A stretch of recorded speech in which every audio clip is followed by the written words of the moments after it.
بسم اللہ الرحمن الرحیم۔ السلام علیکم ورحمۃ اللہ وبرکاتہ۔ گزشتہ ویڈیو میں بتا چکا ہوں کہ علاء الدین محمد جو سلطنت خوارزم کے نئے سلطان تھے، خیر اب تو پرانے ہو چکے کیونکہ 10 سال تک تو انہوں نے غوریوں کے خلاف جنگیں لڑی ہیں۔ تو 10 سال کی جنگوں کے بعد سلطان علاء الدین محمد فارغ ہوئے، غوری سلطنت کو فتح کر کے سلطنت خوارزم کا حصہ بنا دیا۔ تو اب انہوں نے یہ فیصلہ کیا کہ مشرق کے اندر موجود کراختائی سلطنت کے خلاف مہم کا آغاز کیا جائے۔ ان کے والد نے اپنے زمانے میں کراختائیوں کے خلاف مہم کا ارادہ کیا تھا، لیکن کسی مجبوری کی بنا پر پھر ان کے خلاف حملہ نہیں کر سکے تھے۔ تو اب علاء الدین محمد نے یہ سوچا کہ مجھے اپنے والد کی شروع کردہ اس مہم کو پھر سے شروع کرنا چاہیے اور انجام تک پہنچانا چاہیے۔ چنانچہ ایک تیار شدہ مضبوط لشکر لے کر علاء الدین محمد خوارزم شاہ بخارا کی طرف نکلتے ہیں، اور بخارا والوں کو جب پتہ چلتا ہے کہ علاء الدین محمد بخارا پر حملے کے لیے آ رہا ہے، تو چونکہ وہاں کی اکثریتی آبادی مسلمان تھی اور وہ کراختائیوں کے ظلم و ستم سے تنگ آئے ہوئے تھے، انہوں نے اللہ کا شکر ادا کیا۔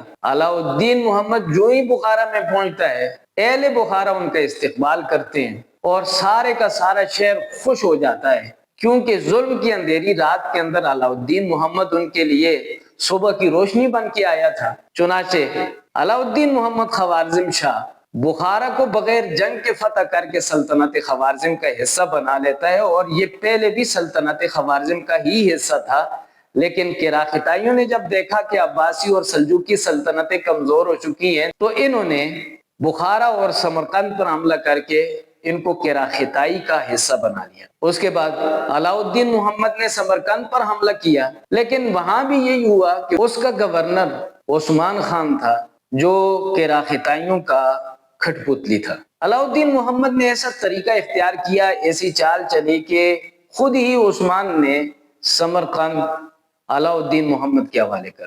اب سمرقند بھی سلطنت خوارزم کا حصہ بن چکا۔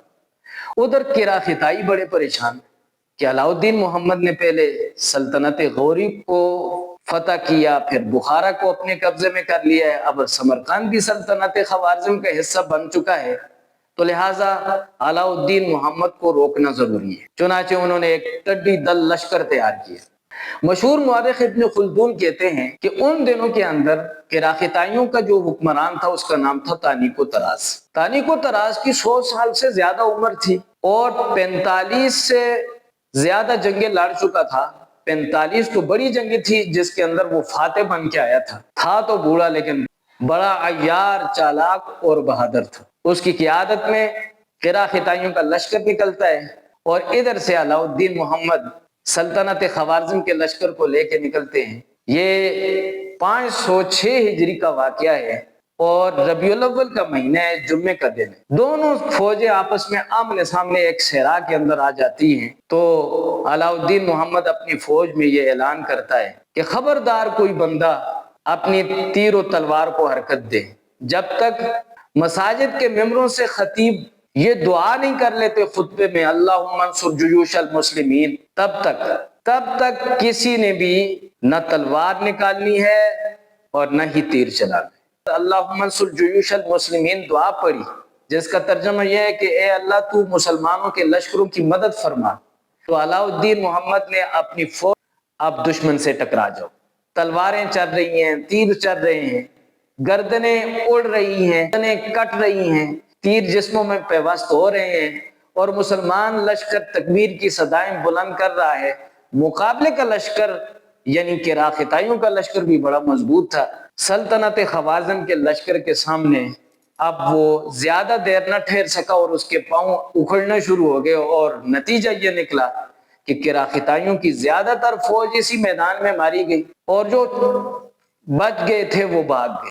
ایک مجاہد نے دیکھا کہ زخمیوں کے اندر ایک بوڑھا پڑا ہوا ہے، تڑپ رہا ہے، زخموں سے چور ہے، تو مجاہد نے لپک کر اس کی گردن تن سے جدا کرنے کی تیاری ہی کی تھی کہ قریب ہی کھڑی ایک عورت نے چیخ کر کہا کہ اس کو مت مارو، یہ ہمارا بادشاہ ہے، یہ تانیکو تراس ہے۔ کسی کو کیا معلوم تھا کہ یہ میدان جنگ میں پڑا ہوا بوڑھا زخموں سے چور کراختائیوں کا سلطان کل کو سلطنت خوارزم کا ایک معزز رکن بن جائے گا۔ مجاہد رک گیا، اس کو گرفتار کیا اور علاؤالدین نے اس کو خوارزم کے قید خانے میں ڈال دیا۔ طبقات مصری والے نے لکھا ہے کہ کچھ ہی عرصہ گزرا تھا کہ تانیک و تراز مسلمان ہو گیا۔ جب یہ مسلمان ہو گیا تو علاؤالدین نے اس کو بڑی عزت دی، اپنے ساتھ تخت پر بٹھاتا تھا اور اس کی جنگوں کے، اس کے مارکوں کے قصے اور داستانیں سنا کرتا تھا۔ ایک دن علاؤالدین محمد نے اس سے سوال کیا کہ آپ نے 45 بڑی جنگیں لڑی ہیں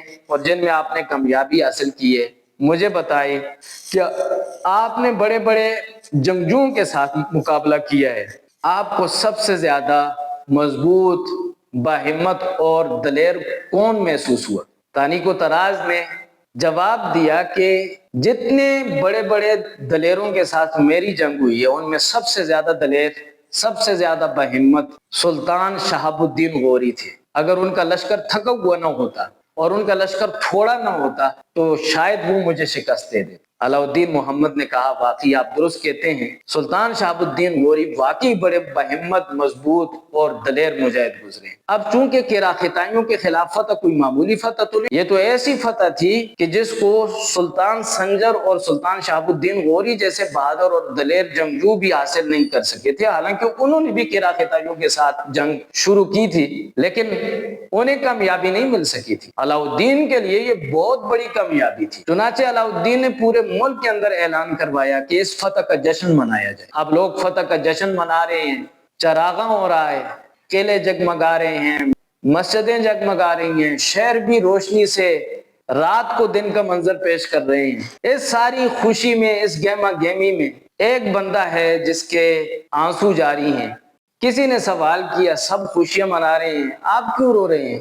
اس بندے نے جواب دیا کہ میں اس لیے رو رہا ہوں کہ آج تو تم خوشیاں منا رہے ہو لیکن ہمیں کراختائیوں کے خلاف جنگ نہیں کرنی چاہیے تھی، انہیں شکست نہیں دینی چاہیے تھی، کیونکہ وہ ہمارے مشرق کے اندر ایک مضبوط آہنی دیوار تھی جو عنقریب منگولوں کے آنے والے طوفان کو روکتی، لیکن ہم نے خود ہی اس دیوار کو اپنے ہاتھوں سے گرا دیا ہے۔ اب جب طوفانی چنگیزی لشکر آئے گا تو اس طوفان کے اندر ہم سارے بے جائیں گے۔ یہ بزرگ تھے سید مرتضیٰ بن صدر الدین۔ ان کی یہ پیشن گوئی کچھ عرصے کے بعد سچ ثابت ہوئی، کیونکہ وسطی ایشیا کی تاریخ کے افق پر چنگیز خان نمودار ہو چکا تھا جس نے عنقریب سلطنت خوارزم کا رخ بھی کرنا تھا۔ ادھر کراختائی جو بھاگ چکے تھے وہ ایک جگہ پہ اکٹھے ہو گئے، ان کی سیادت کا چراغ ٹمٹما رہا تھا لیکن انہوں نے پھر سے انتقام کی تیاری شروع کر دی اور اس کے بعد علاؤالدین کے اوپر انہوں نے حملہ کیا یا نہیں، علاؤالدین کو فتح ملی اس حملے میں یا شکست ہوئی، کیا حالات پیش آئے، انشاءاللہ اگلی ویڈیو میں آپ کے سامنے تفصیل کے ساتھ بیان کریں گے۔ آپ کو اگر ہماری ویڈیو اچھی لگی ہے تو آپ ہمارے چینل کو بھی سبسکرائب کریں، گھنٹی کا بٹن بھی دبائیں، لائک اور کمنٹ بھی کریں۔ اللہ حافظ۔